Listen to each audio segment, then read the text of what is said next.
Thanks for tuning into our podcast. We love having you here, and it's our mission to bring you all the latest and greatest tips, skills, and know-how to make you the best that you can be. We know that you have it in you, and we're going to show you how. Now, let's get started.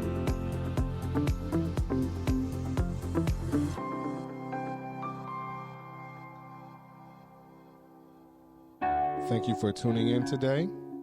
You are now listening to That Will Never Work podcast with your host, Maurice Chism.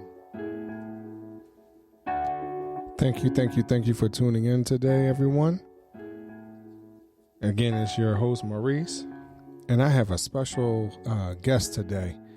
This young lady I met over, 25 years ago or so. And it just so happened I met her in a business meeting for church.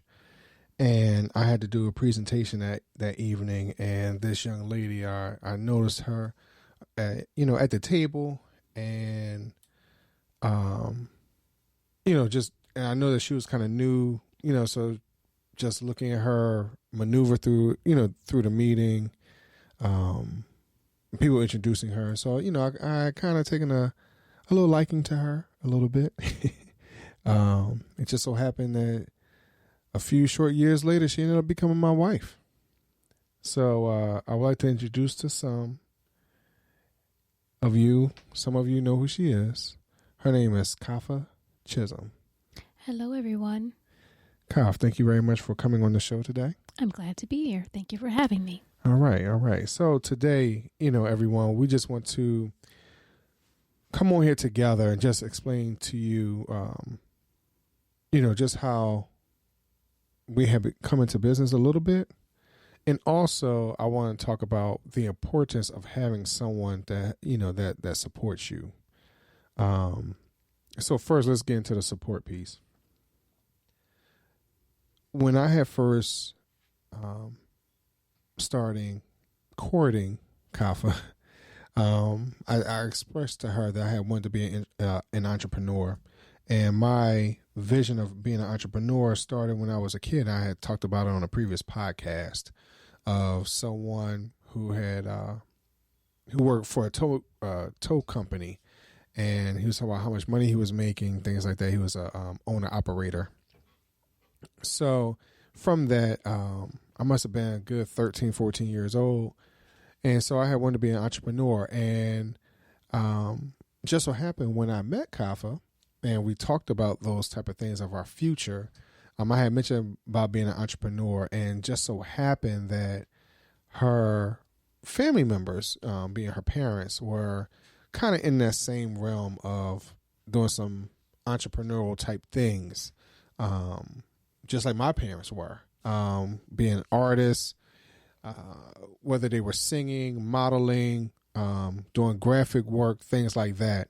I think it's really important for someone that you're around, someone that you may be courting, things like that, that can understand where you're coming from as far as, being an entrepreneur. And just so happened that from the very get-go, Kafi understood. To some degree, because I didn't understand 100%, at that time myself. But I do believe that it's very important to have someone that's going to support you, that's going to motivate you, and that's going to help you reach your dreams. Now, granted, I'm talking about my wife, and I understand everyone that listens is not married. So, but I think it's just important that you have someone to kind of help you ride the wave, help encourage you, help push you.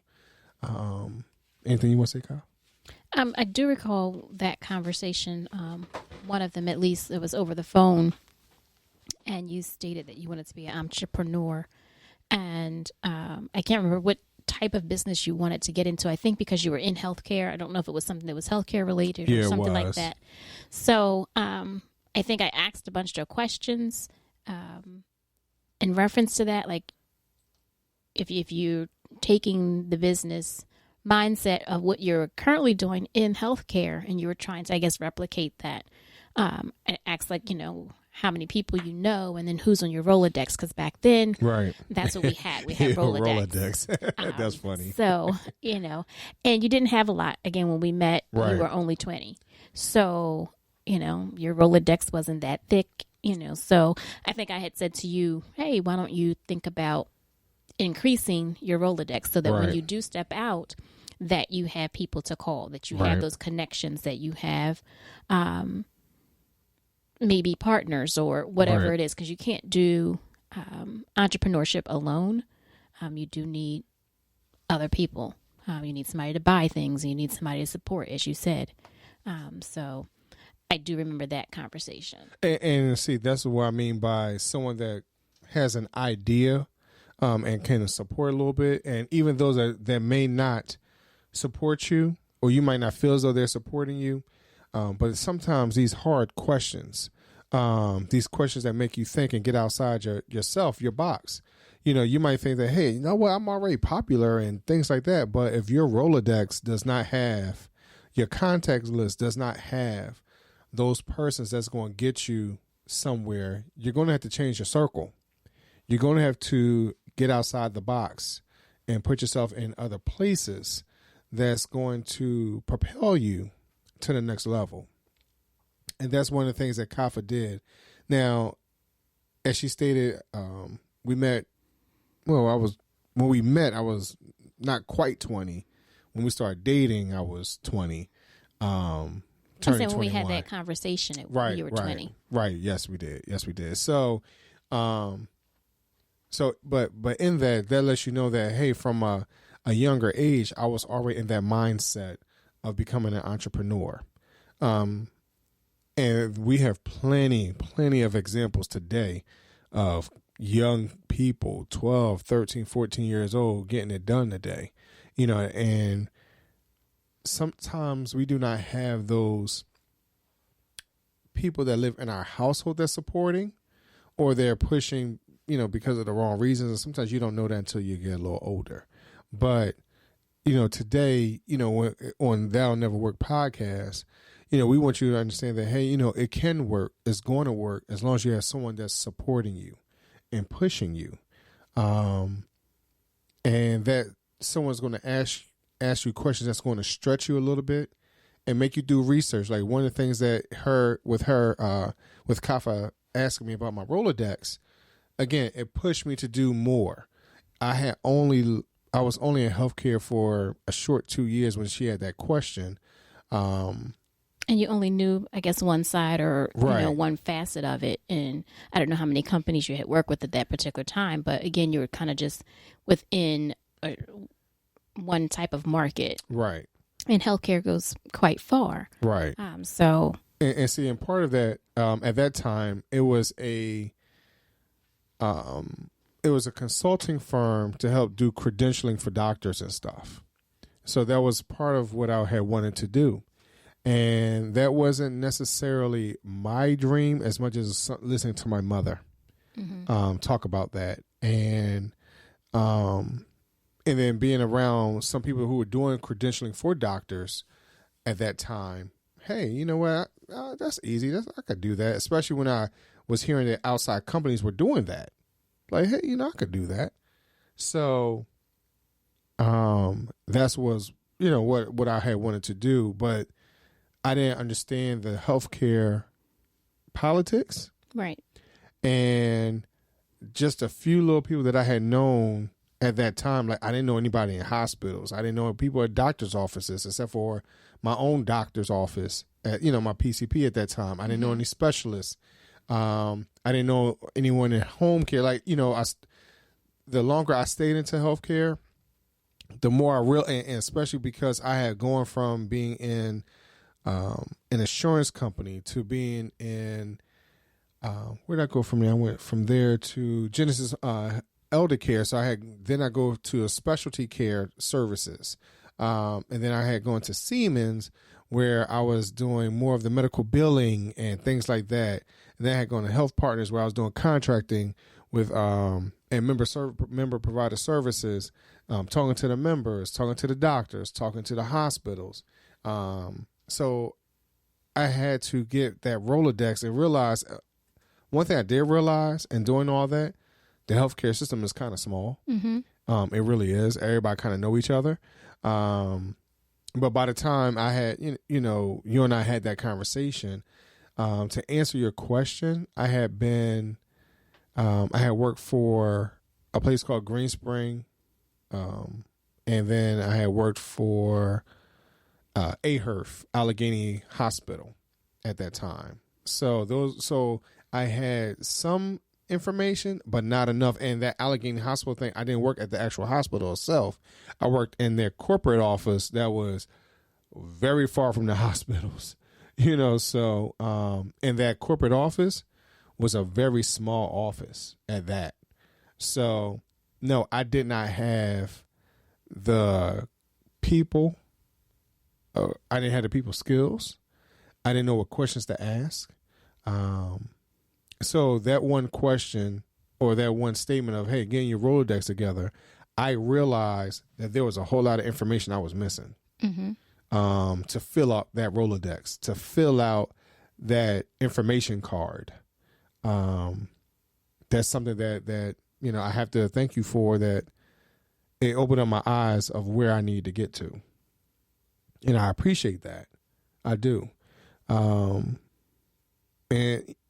that's something that, for my listeners out there, I need you to understand too, like, these questions, when someone asks you a question and you don't necessarily like it at first, but you have to understand that, hey, it's preparing you for what the next steps are, for you to get all your material together.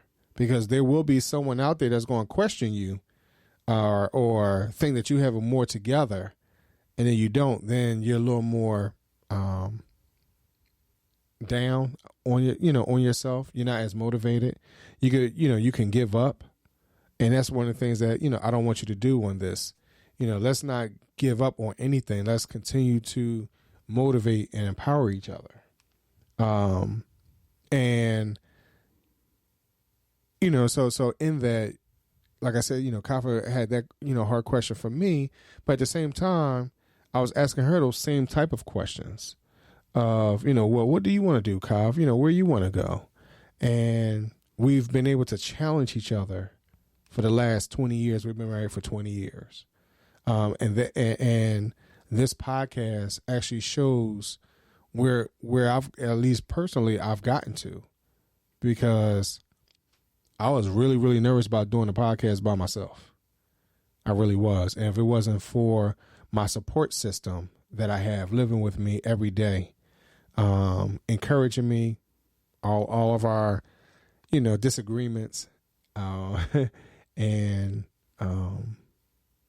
in our agreements, our ability to be able to have real conversations,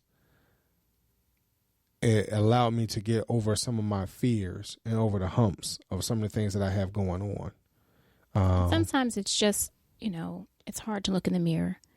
And like you said, you see what everyone else is doing through the looking glass, through the window, and you want what other people have. You want to be as successful as some of these other companies that are out there, some of these other entrepreneurs, and then you look at your own self and you're not there. So it does take sometimes someone from the outside to look at you and say, look at what you're doing.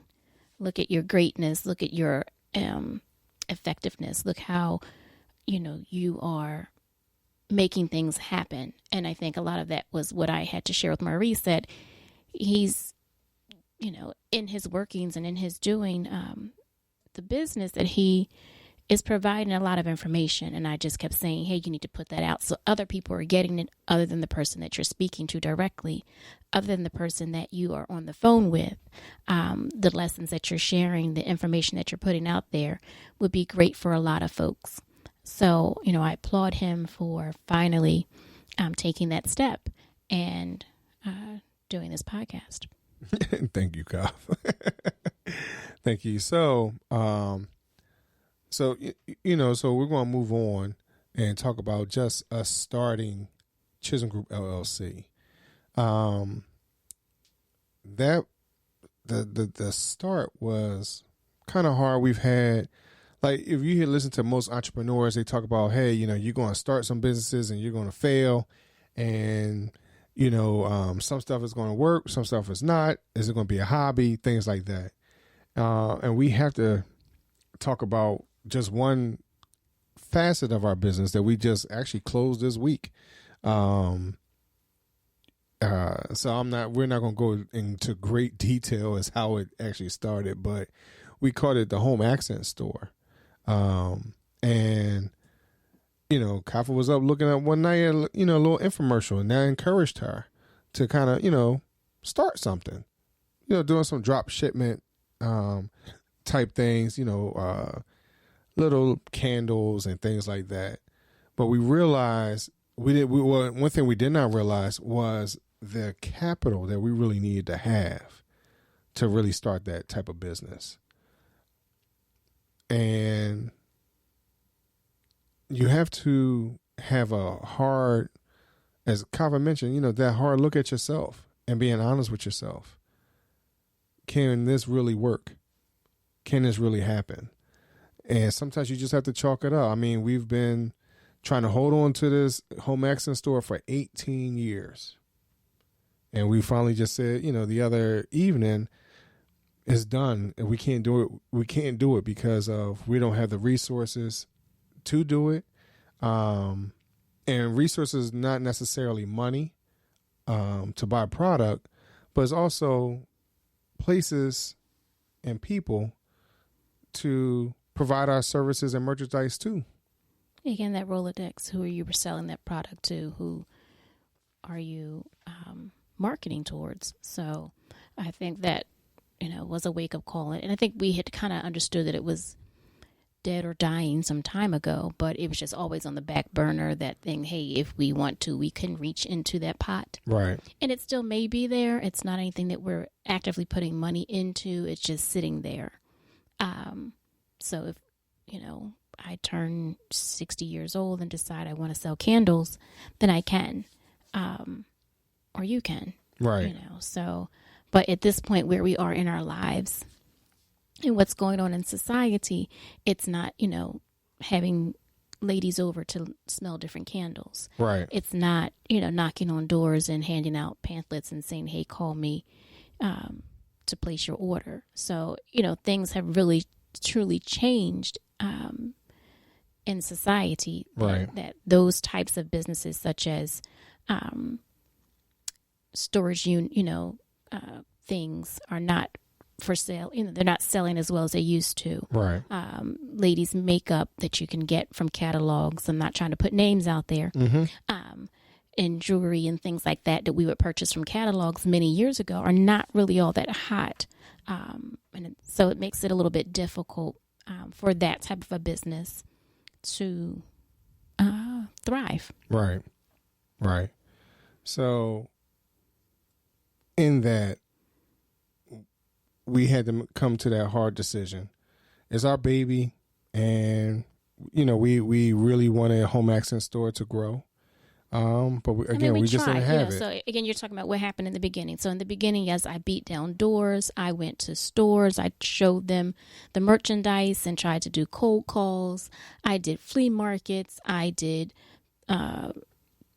church basement sales. We tried websites. We tried so many things. We took it to PTA meetings. We, tried so many different things. But as things changed in the world and dollar stores came available and things became much more cheaper, then no one was paying $12 for a candle. They were looking for one for much cheaper. Or especially when the product that we were selling, you could find it in the store for cheaper. Right. The exact same ones.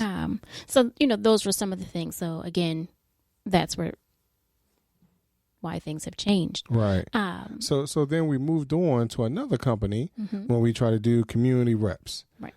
Community research, education programs, and services. So I think with that, we were looking at, again, as Maurice was saying, he had looked at his own vocation being in medical background and tried to create that as an entrepreneur. So with community reps, I think we were looking at what we were doing and in our own location and was trying to figure out how do we package this so that we're not working for someone else and doing it, but we're working for ourselves and doing it. Right.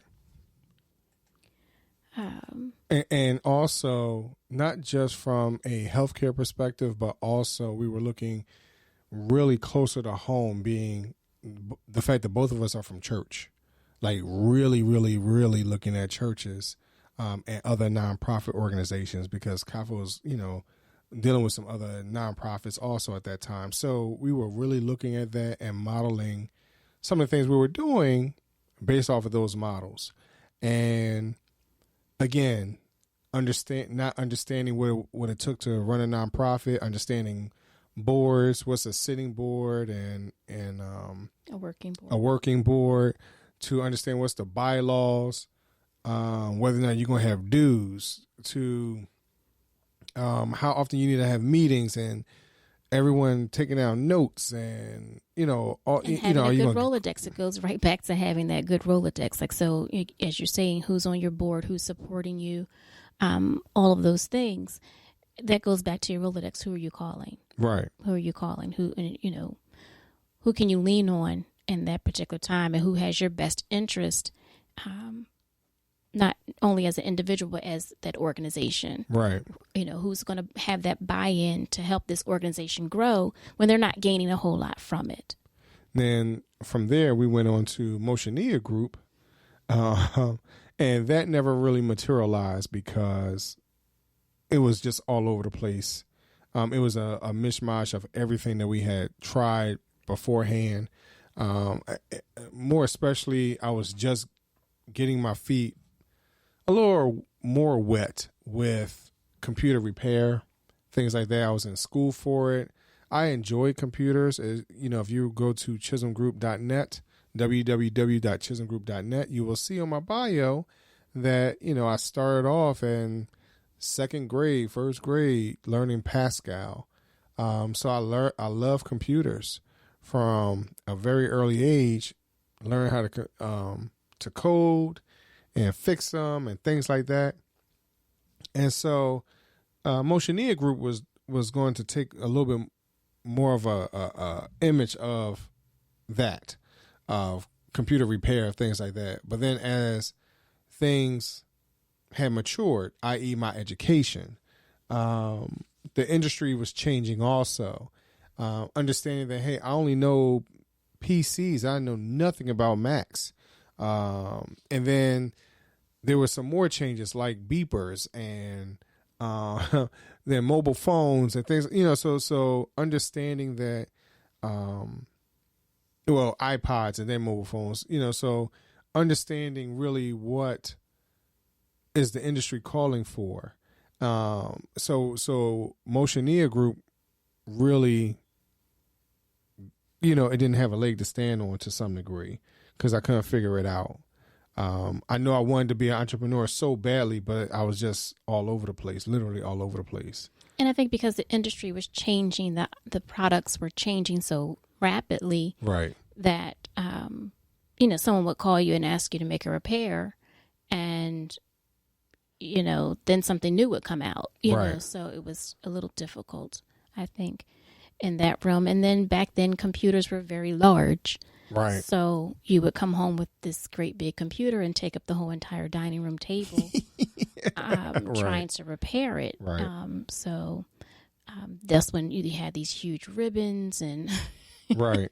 a lot of other things that went along with it. And yeah, so. So that didn't, as you can tell, that didn't necessarily sit very well with Kafi. No. But I was trying. Yeah. I mean, and we had a young family at that time. So right. Imagine all those things and the computer and all the small bits and pieces. And on the you don't dining want room the table. babies, Exactly. touching They're that. starting to walk and touch Right. and grab, it's just like, oh my goodness. So, so then eventually we moved on and we stopped looking at doing the entrepreneur thing for a little while, for a hot little second. We started working at different places. Our salaries was increasing. Our housing situation had increased. We had gone to, we had moved to a larger house. things like that. And having 2 cars, we were feeling really good about where we were.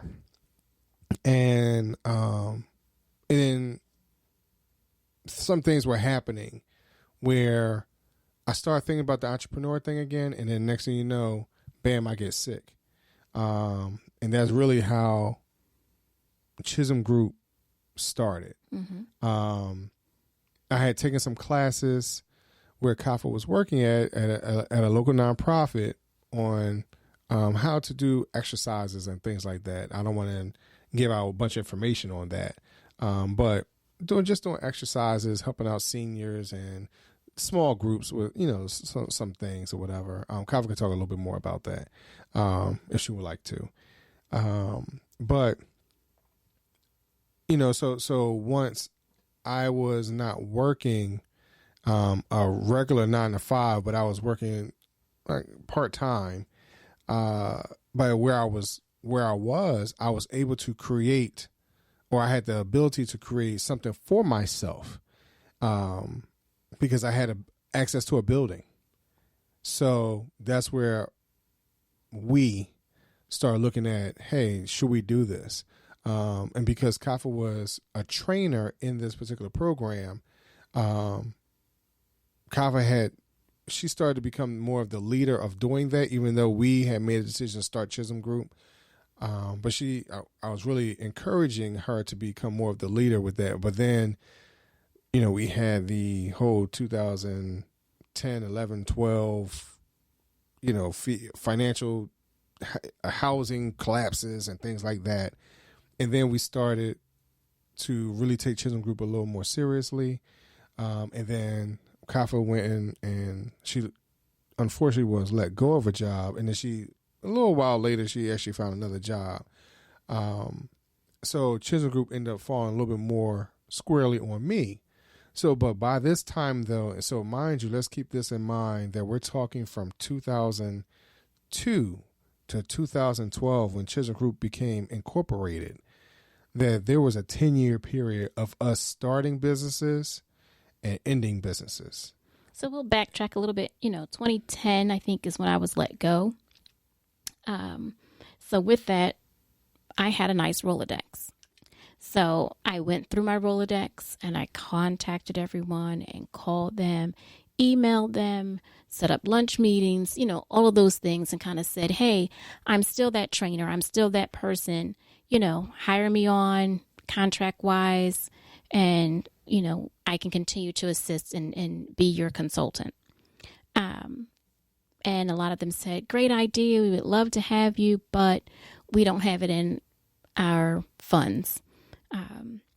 Again, as Maurice just said, that, hey, the economy fell. So all of my contacts and a lot of people in my Rolodex were nonprofits, and they all were losing funds and not getting a lot of governmental funding, nor were they getting funding from private investors. So what I thought would be a way to move into entrepreneurship kind of fell on my lap. Right. It kind of fell through. So we then took a different look at things and realized, okay, well, Maurice, the place where you're working part-time, like you said, you have a building, you have access to people. What can we do? And so we just kind of mulled around about what he was currently doing. And then we went back to that same kind of a model of what you're currently doing. Can we expand upon it? The services that you're currently providing in your position, do other organizations need the same thing? And I think that's how Chism Group kind of started, because we had, even with community reps, I think we were leaning a lot towards, I know I had gone through a few books or whatever about virtual assistants, being a virtual assistant, typing up things, because I think we were doing a lot of that in the late 1990s of typing people's resumes. We were doing a lot of letters and things like that. The people just didn't know how to use the computer. Right. But right. Maurice, fixes them, and he is aware of it. And then that's, something that I was able to do and assist. So we were able to assist people with resume writing, printing them out and getting them on nice paper, making them look, pleasing Right. to the hiring managers, things like that. And then we also were doing some other projects, if you will, again, being like virtual assistants. So you needed an administrative assistant, but you didn't want that person in your office because you don't have that much work for them to do. We were doing some virtual assistant type things. So I think that's kind of where we were starting to go with Chism Group. And then,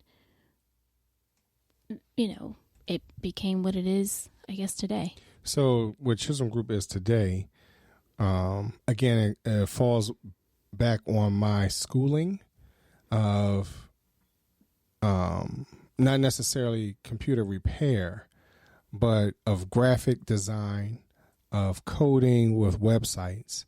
So that's one aspect, along with my business administration piece.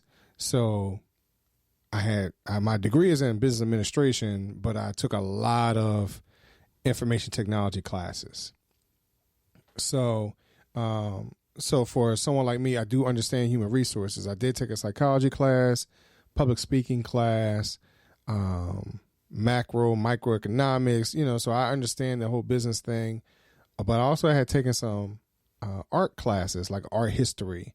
I did take some classes to create videos and do Photoshop classes, things like that. So I have a bunch of different skills. I had to train myself along with, as Kafi has talked about, building that Rolodex. So as I was stating, from that 10-year period, that was a lot of work that I had to do. And then once we incorporated Chism Group in 2012, leading all the way up to 2015, 16, there was still a lot of schooling that I was doing also. And so where Chism Group is today is the reflection of over 15 years of work, of dedication, of trying to make sure that we're crossing whatever T's and dotting every, whatever I's we can. And if you notice, I'm saying whatever ones we can, because we don't know everything. And we do understand that there are experts out there for this, a lot of stuff that we don't know. And we make sure that we reach out to those persons. Understand that Chism Group LLC is a small business consulting firm or agency where Kafi and I do know a lot. And we are 50-50 in this process. She might tell you that I'm more of the lead, and that's fine. But I will say that, we are definitely partners, and we are definitely supportive of one another, and understand that our skill sets they're together, but ultimately separate, because we both study different things, and our backgrounds are different too. Where Kafi might say hers might be more nonprofit, where mine might be more corporate America. But then we also have the religious aspect. So when you look at chismgroup.net, you'll see that it'll say small businesses, where we help small businesses, we help nonprofits and religious organizations. That's where all that comes together. And taking the time to getting to know people, understanding certain industries, understanding what it means that, hey, what is corporate development? Because I had to learn that. I didn't understand what that meant. But now I can explain it to people a little bit, again, to my best ability, because that's not my total focus. So, understand what your lane is, but also, surround yourself with people that might know what your weaknesses are and how they strengthen those. Again, it's that whole support thing. And that's the whole point of this episode today, is really about support, and understanding where you're going and surrounding yourself with that type of crowd. And I truly, truly appreciate, Kafi I have to say, I'm going to say Kafa because, I appreciate her as a person. Yes, she is my wife. I can say 1,000 different things because she is my wife, but just her as an individual, and the skill set that she has is tremendous, and I have to give her kudos on all the work that she's done. So if you want to, she could tell you her own social media and LinkedIn and whatever else, but she has, she's truly worked hard for where she is. And, and she's a great talent. I have to say that. Well, thank you very much. Oh yeah, you're welcome. You're welcome. You're not too bad yourself, Thank you. I think I'll keep you. Oh, you think so? Okay. All right. But I really appreciate you, Kaf, coming on tonight. Just with this, particular episode, I know it's more me talking than you. I understand. And for those of you who don't know, she is, her name means quiet, and she plays that role very well. But it's fine though. I think, for those that are quiet, they're taking it in and they are processing what's going on, and they're able to, especially with Kafa, being able to say something that's meaningful once they open up their mouth. So, you want to make sure that, hey, you're actually listening to what she's saying. But I really appreciate you coming on tonight, Kafa. No problem, Maurice. And, I would love for you to, come back on soon. That sounds like a good idea. I would like to do that. That's good. And for those of you, of course, you can check us out. We actually have another podcast together. It's called what, Kaf? The No Fruit Podcast. And when does that air? Well, if you want to interview me, sure. That airs on Thursdays. On all the platforms that this particular show is on. On most platforms where you can find podcast. Right. So wherever you're listening to That'll Never Work podcast, you can listen to the No Fruit podcast on the exact same channel. Just look it up. You'll see my name again, Maurice Chism. And just so happy, you may also find the Neighbors podcast. And that's my co-host with that is Mr. Arnold Thornton. So, but I appreciate you for listening tonight. Make sure you like, share, and subscribe. Make sure that you share this episode with your friends. Be sure to like and comment on all social media platforms, Facebook, Instagram, and Twitter at Chism Group, CHISM Group. Again, that's at Chism Group. And be sure to check out our website, www.chismgroup.net. Thank you very much for tonight, and talk to you soon.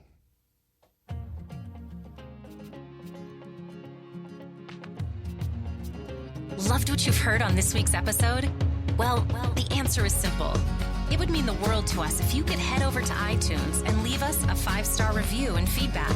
Spreading the word really is the best way to grow our podcast and achieve even greater things. Thank you.